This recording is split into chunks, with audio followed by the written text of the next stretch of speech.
बाबा कौम महात्मा गांधी की बरसी आज। राजघाट पर कुल मजहबी दुआ का किया जाएगा एहतमाम। वजीर आजम नरेंद्र मोदी दुआ में करेंगे शिरकत।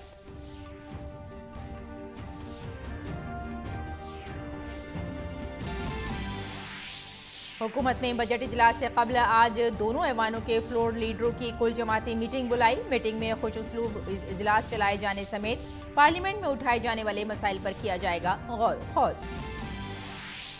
आरजेडी सरबराह लालू प्रसाद यादव के बाद आरजेडी लीडर तेजस्वी यादव आज जमीन के बदले नौकरी घोटाले के मामले में होंगे पेश। तेजस्वी से पटना में ईडी दफ्तर में की जाएगी तफ्तीश।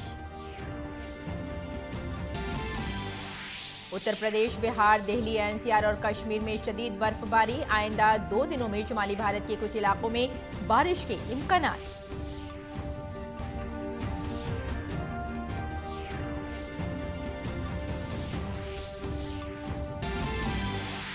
भूटान के दौरे के दौरान भारतीय खारजा सेक्रेटरी विनय मोहन क्वात्रा ने नौमुंतखब वजीर आजम से की मुलाकात।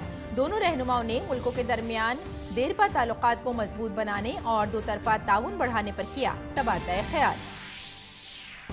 अमेरिका ने ईरान के साथ फैसला कुन जंग को किया मुस्तरद। बाइडन ने उर्दून में अमेरिकी फौजियों की हलाकत पर कहा, हम सही वक्त पर देंगे दुरुस्त जवाब।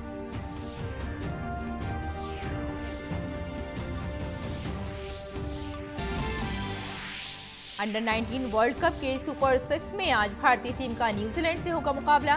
भारत ने सभी ग्रुप के मुकाबलों में दर्ज की जीत।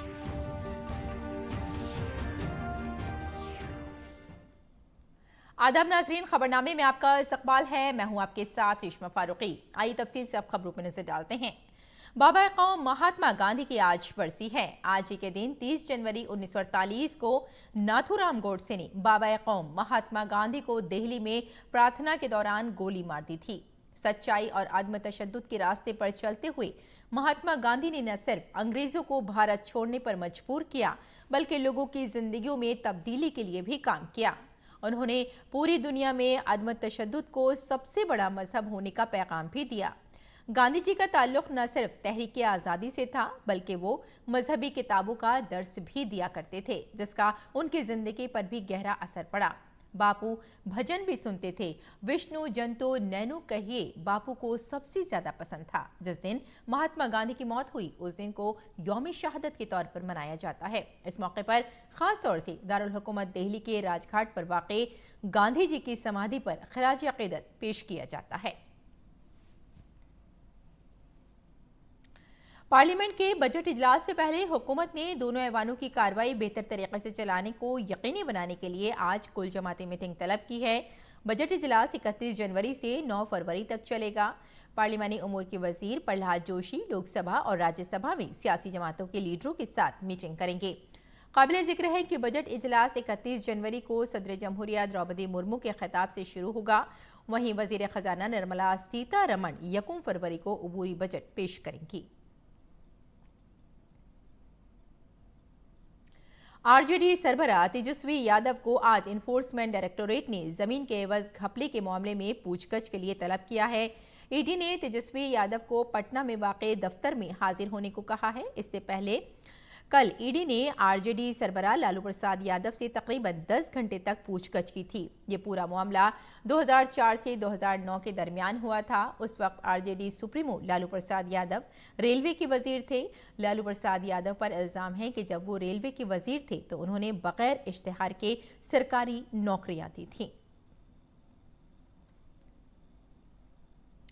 भारत के खारजा सेक्रेटरी विनय मोहन क्वात्रा इन दिनों भूटान के 3 रोजा दौरे पर हैं, जहां उन्होंने गुज़िश्ता रोज भूटान के नए वजीर आजम सेरिंग तोब्गे से मुलाकात की और दोनों ममालिक के दरमियान देरपा ताल्लुकात को मजबूत बनाने के लिए उनसे अहम बातचीत की। दोनों ने हिमालयाई कौम के साथ भारत के ताल्लुकात को मजीद मुस्तहकम करने के लिए बाहमी दिलचस्पी के शोबों और कसीरुल-जहती शोबे में ताउन पर तबादला ख्याल किया। काबिल जिक्र है कि भूटान में पीपल्स डेमोक्रेटिक पार्टी के रहनुमा सेरिंग टोब्गे की क़यादत में नई हुकूमत की तश्कील के बाद ये भारत का पहला आला सतही दौरा है। इससे कबल खारजा सेक्रेटरी विनय मोहन क्वात्रा ने भूटान के खारजा सेक्रेटरी ओम बैमा जोर्डन के साथ दो तरफा बातचीत की। मुलाकात में तरक्याती शराकत दारी, खला, तवानाई, तिजारत, टेक्नोलॉजी और इक़्तिसादी ताल्लुकात से मुताल्लिक़ अमूर पर तफसीली गुफ्तगू हुई।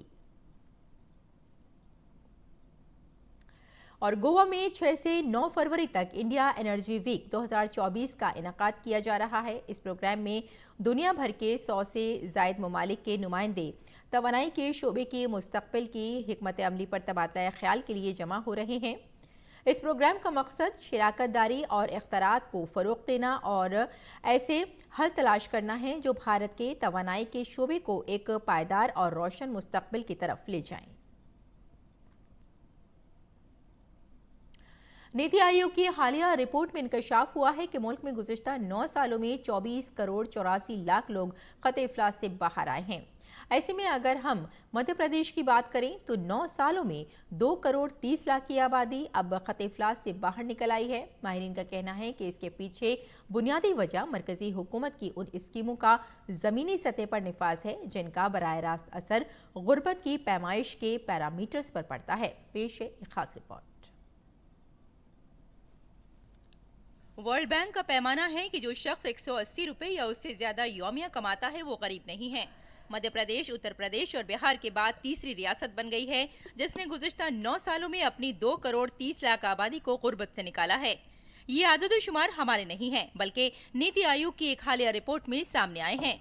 नीति आयोग की ये रिपोर्ट 12 पैरामीटर्स पर मरकूज है। इसमें साल 2013-14 में मुल्क में गरीब आबादी के तनासुब और 2022-23 में मुल्क में गरीब आबादी के तनासुब का मवाजना किया गया है।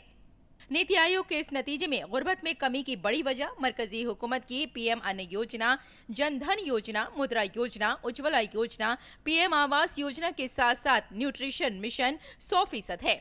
कहा जाता है कि सौभाग्य जैसी कोशिशें निचली सतह पर फल दे रही हैं। मध्य प्रदेश आयुष्मान भारत योजना, जल जीवन मिशन, प्रधानमंत्री आवास योजना, प्रधानमंत्री मातृत्व वंदना योजना, अमृत सरोवर योजना, पीएम स्वनिधि योजना, प्रधानमंत्री ग्राम सड़क योजना, प्रधानमंत्री किसान सम्मान निधि, उज्ज्वला फंड और उज्ज्वला योजना और साथ में स्वनिधि योजना मुल्क में क़यादत कर रही है।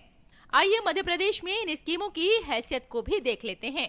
मध्य प्रदेश में प्रधानमंत्री गरीब कल्याण अन्न योजना के तहत 4.83 करोड़ से ज्यादा मुस्तफिदीन को मुफ्त अनाज मिल रहा है।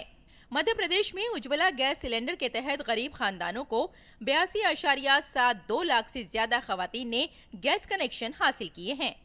करीब 4.24 करोड़ से ज्यादा जनधन अकाउंट्स खोले गए हैं जिनमें सरकारी स्कीमों का पैसा मुस्तफिदीन तक डीबीटी के जरिए पहुंचने लगा है।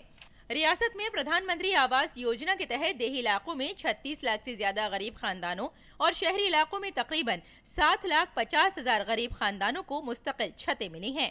मुद्रा योजना के 37 लाख से ज्यादा इस्तेफादा कुनंदगान ने अपना कारोबार शुरू करने या बढ़ाने के लिए 24.50 करोड़ रुपए से ज्यादा के कर्ज हासिल किए हैं।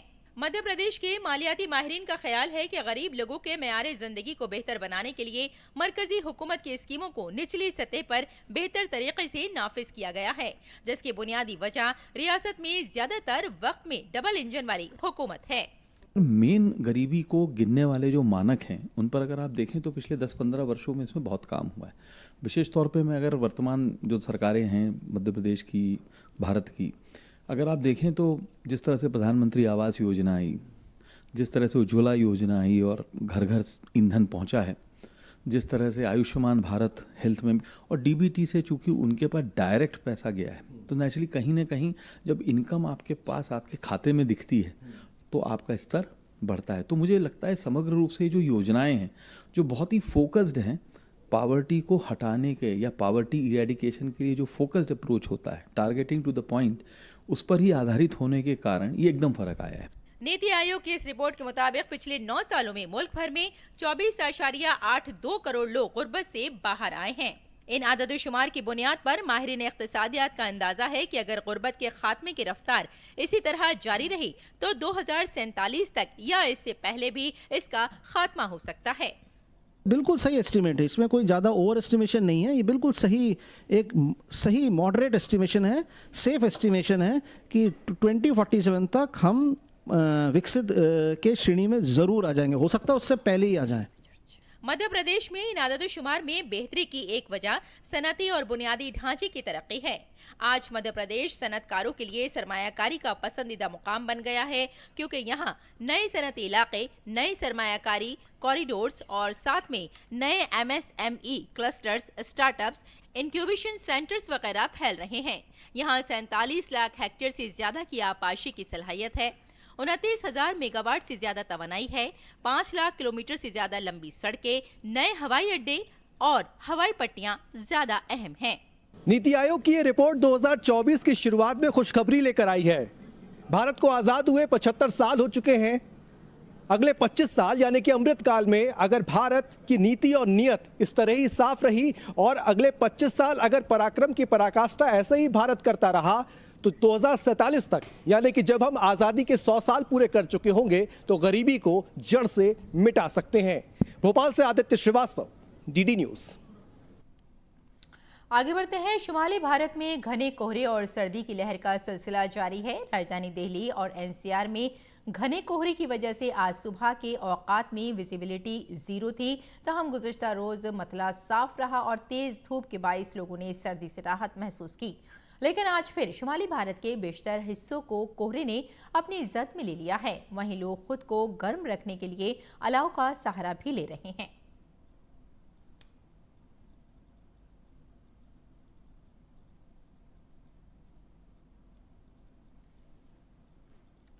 और जम्मू कश्मीर के पीर बंजाल इलाके पर शदीद बर्फबारी की वजह से मुगल रोड बंद कर दिया गया है, जिसकी वजह से अब मुगल रोड पर किसी भी किस्म की गाड़ी को चलने की इजाज़त नहीं होगी। पूरा इलाका सफ़ेद बर्फ की चादर से ढका हुआ है। दूसरी तरफ लोगों की आमद और रफ्त पर भी पाबंदी लगा दी गई है।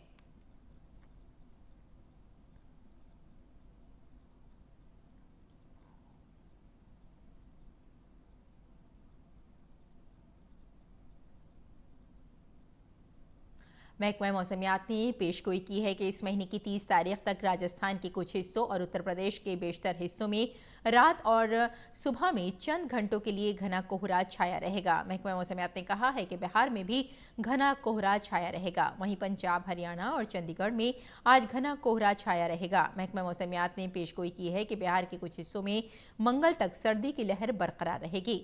उत्तर प्रदेश के कुछ हिस्सों में भी सर्दी की लहर बरकरार रहेगी। महकमा मौसमियात ने शुमाल मगरबी भारत के बेशतर हिस्सों में अगले 3 से 4 दिनों तक कम से कम दर्जा हरारत 2 से 4 डिग्री सेल्सियस रहने का इम्कान जाहिर किया है।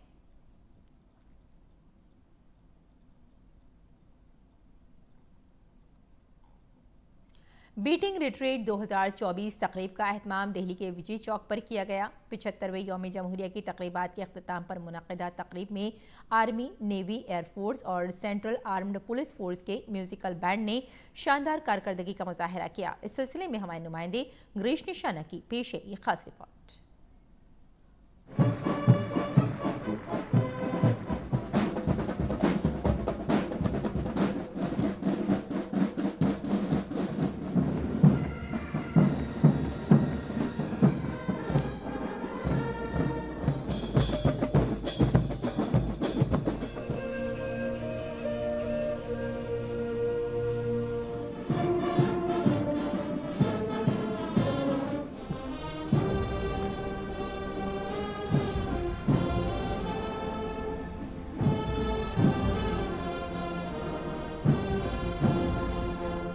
पिछहत्तरवें गणतंत्र दिवस समारोह के समापन के मौके पर आयोजित बीटिंग द रिट्रीट कार्यक्रम में भारतीय धुनों को सुना गया। किस तरह से लगा लोगों को, आइए बात करते हैं। सभी धुनें बहुत अच्छी थी, बहुत ही भव्य यहाँ का माहौल है, सारे जहाँ से अच्छा। और उसके बाद जो हमारे जी लता मंगेशकर जी का जो बहुत ही प्रचलित गाना है, ऐ मेरे वतन के लोगों जरा आँख में भर ले पानी, और जो बांसुरी वादन था सभी 2-3 बैंड ने बजाया, बहुत ही अच्छा था। फर्स्ट टाइम देखा है, पहली बार देखा, और बहुत ही हृदय स्पर्श करने वाला, एकदम बहुत बढ़िया। मेरे वतन के लोगों जो न्यू ये सॉन्ग ऐड किया, ये बहुत ही अच्छा लगे हम लोगों को। बहुत बहुत सैल्यूट है हमारी भारतीय सेना को, और मैं सैल्यूट करती हूँ दिल से अपने भारतीय सेनाएं हैं, और उनकी परफॉर्मेंस तो आज लाजवाब थी सर।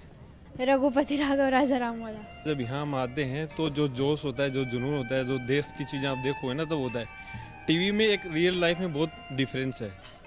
और जो आर्मी के इन्होंने जो हमारे बड़े बड़े अधिकारी अफसर हैं जिन्होंने जो मैनेजमेंट किया बहुत अच्छा किया, पीछे सीटिंग एरिया सारा अच्छा था। बट जब आंखों से देखते हैं जो जोश है वो टीवी में वो जोश नहीं देख पाएंगे आप। क्या परेड हुई, क्या मतलब हम जो सोच नहीं सकते उससे बियॉन्ड है चीज़ें। तो जय हिंद जय भारत। भारतीय सेना की जो अद्भुत प्रस्तुति थी उसे देखकर लोग गदगद हो गए और उत्साहित हो गए। उत्साहित इसलिए हो गए क्योंकि जब भारतीय सेना के जवानों ने जो देशभक्ति की धुनें बजाईं तो उसने एक अलग ही माहौल यहाँ पर बना दिया। कैमरामैन अजीत कुमार के साथ गिरीश निशाना, डीडी न्यूज, दिल्ली। और नाजरीन, आइए अब नजर डाल लेते हैं दिल्ली से शाये कुछ उर्दू अखबारात पर।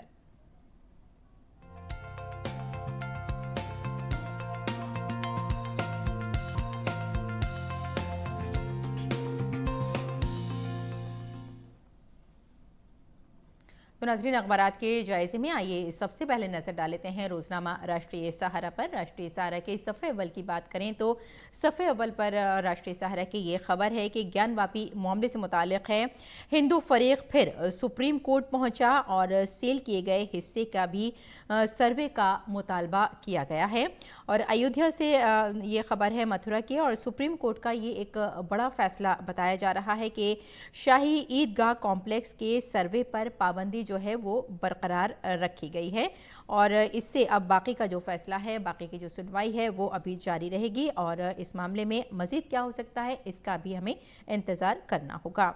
और अब नज़र डाल लेते हैं इसी अखबार की अगली सुर्खी पर। अगली सुर्खी भी नाज़रीन हमने इसी अखबार से ली है। हम सभी जानते हैं कि कल वज़ीर-ए-आज़म नरेंद्र मोदी का जो ख़ास प्रोग्राम है परीक्षा पे चर्चा, वो मुनक़िद हुआ और वज़ीर-ए-आज़म नरेंद्र मोदी ने बच्चों से बात की, उन बच्चों से बात की जो अभी पढ़ाई कर रहे हैं, और ख़ास तौर से उन बच्चों को उन्होंने बताया कि किस तरह से उन्हें अपने पढ़ाई की तरफ ध्यान देना है और दिमाग पर बिल्कुल भी लोड नहीं लेना है, यानी तनाव से दूर रहना है। साथ ही वज़ीर-ए-आज़म नरेंद्र मोदी ने यह भी कहा कि वालिदैन बच्चों की कामयाबी को अपना विजिटिंग कार्ड ना बना लें, यानी बिल्कुल कार्ड उसको ये ना समझें कि जो कामयाबी है वो जो वालिदैन हैं उनको उसी कामयाबी के पीछे भागना है या फिर बच्चों को ज़्यादा से ज़्यादा फोर्स करना है, क्योंकि बच्चे अब खुद ही जानते हैं कि उनके लिए क्या बेहतर हो सकता है और हर बच्चे का अपना एक अलग कैलिबर होता है, उसे कितना पढ़ना चाहिए ये वो खुद ही जानता है। उसके ऊपर ज़्यादा तनाव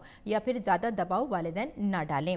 और साथ ही परीक्षा पे चर्चा का आपको बता दें कि ये 7वां एडिशन था और इस दौरान वज़ीर-ए-आज़म ने जो मशवरे दिए हैं उससे बच्चे काफ़ी खुश हैं। और बाद में भी हमारे नुमाइंदों ने उन बच्चों से बात की थी। बच्चों ने कहा कि वज़ीर-ए-आज़म नरेंद्र मोदी ने जो उन्हें टिप्स दिए हैं, जो उन्हें पढ़ाई के गुर सिखाए हैं, उससे उन्हें काफ़ी मदद मिल रही है। तो ये एक काफ़ी अच्छा कल का प्रोग्राम रहा और बच्चे और असातिज़ा और वालिदैन बेहद खुश नज़र आए। और आइए अब नज़र डाल लेते हैं अगली खबर पर। अगली खबर भी नाज़रीन हमने इसी अखबार से ली है।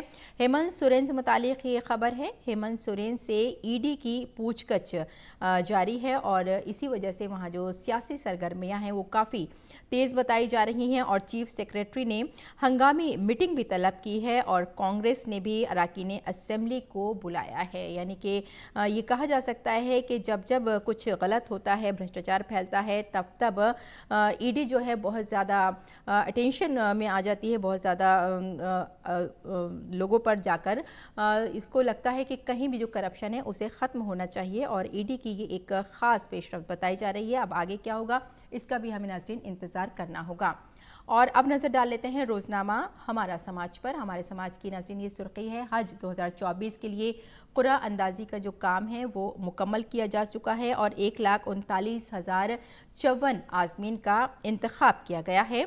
70 साल और बग़ैर महरम ख़वातीन के ज़ुमरे की तमाम जो दरख्वास्तें हैं वो मुंतखब की जा चुकी हैं और हज के लिए बताया जा रहा है कि जो हज लोग मतलब हज के लिए जाएंगे उनको काफ़ी ख़ास जो सुविधाएं हैं जो वो दी जाएंगी ताकि उनको वहाँ जाकर कोई भी परेशानी का सामना ना करना पड़े। तो नाज़रीन ये एक ख़ास ख़बर थी और आपको बता दें कि इस ख़बर से मुताल्लिक़ एक और ख़बर ये भी है कि इस बार भी ज़्यादा से ज़्यादा जो ख़वातीन हैं वो महरम के बिना ही हज पर जा सकेंगी और उनके लिए भी ख़ास जो सुविधाएं हैं वो दी जा रही हैं। और अब नज़र डाल लेते हैं अगली सुर्खी पर। अगली सुर्खी जो है वो हमने लिया है हिंद इसराइल ताल्लुकात की 32वीं सालगिरह और हम ये दोस्ती नहीं तोड़ेंगे, नूर गैलोन का नाजरीन ये कहना है। और हिंद और इसराइल के जो ताल्लुकात हैं वो काफ़ी बेहतर हैं और आगे भी ये कोशिश की जा रही है कि दोनों देशों के जो ताल्लुकात हैं उन्हें मज़ीद बेहतर और अच्छा बनाया जा सके। हिंदुस्तान और इसराइल ने पीर को अपनी दोस्ती की ये 32वीं सालगिरह मनाई है और इस मौके पर इसराइली सफ़ीर जो हैं उन्होंने ट्वीट किया है और उन्होंने कहा है कि हम ये दोस्ती कभी नहीं तोड़ेंगे और जो ताल्लुकात हैं उन्हें मज़ीद गहरा करने की कोशिश करेंगे। और अब देख लेते हैं एक और सुर्खी। अभी हम बात कर ही रहे थे आपके साथ परीक्षा पे चर्चा की। वज़ीर आज़म के परीक्षा पर चर्चा 2024 का बराह रास्त टेलीकास्ट किया गया है और इसी प्रोग्राम के ताल्लुक़ से एलजी विनय कुमार सक्सेना ने जो स्कूल हैं, ख़ासतौर से जो सरोजनी नगर के स्कूल हैं, वहाँ पालिका कंटेनरिंग लैब का दौरा करके इसका जायज़ा लिया है और बच्चों से उन्होंने भी बात की है और बच्चों ने उनसे भी यही कहा कि परीक्षा पे चर्चा का जो प्रोग्राम है वो काफ़ी बेहतर है और उन्हें आगे बढ़ने में मददगार साबित हो रहा है।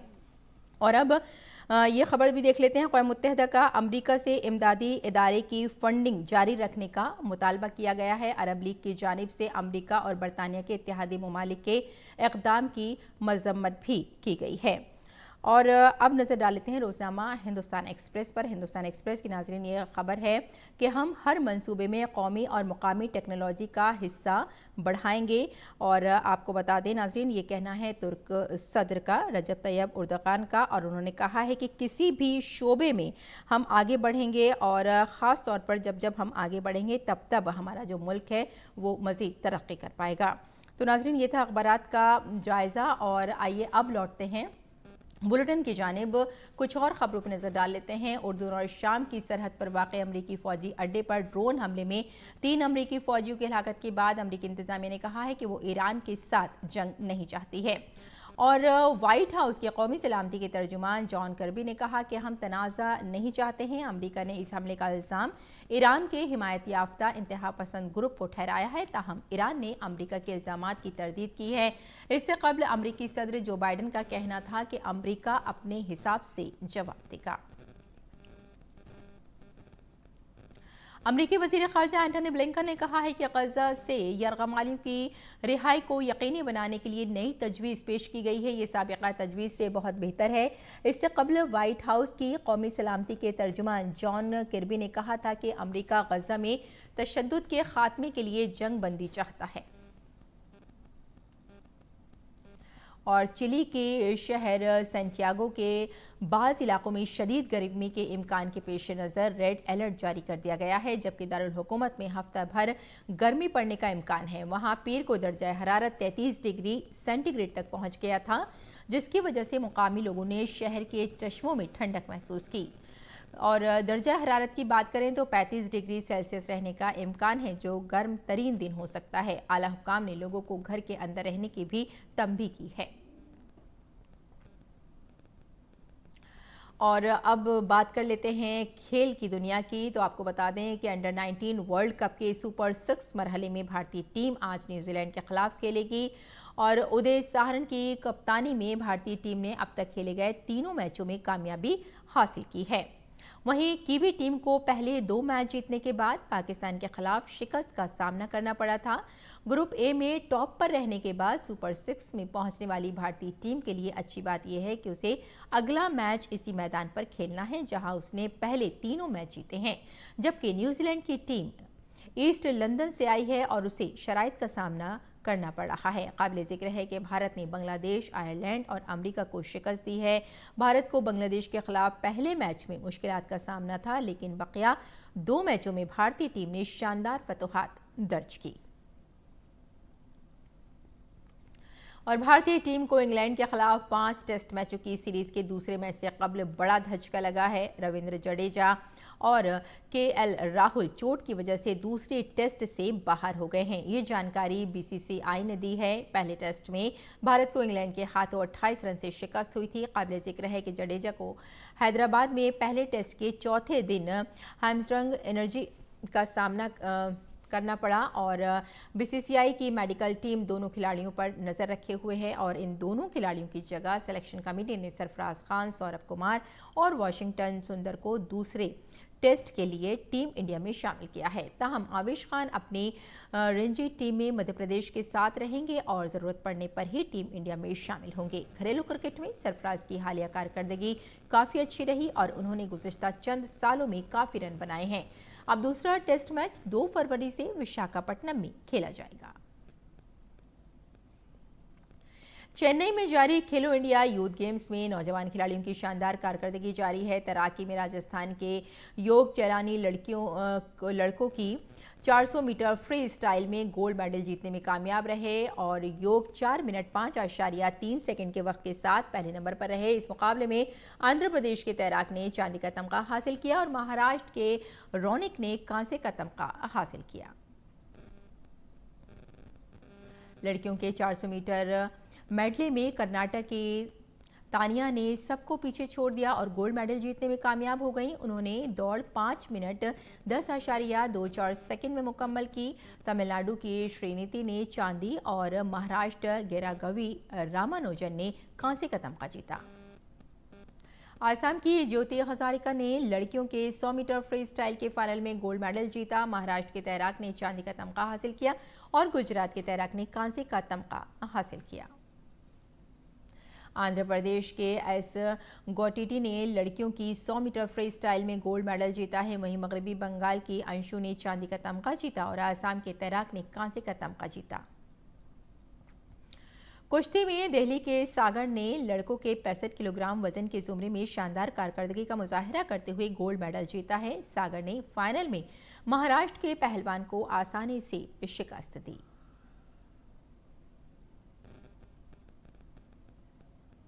और अब मौसम का मिजाज।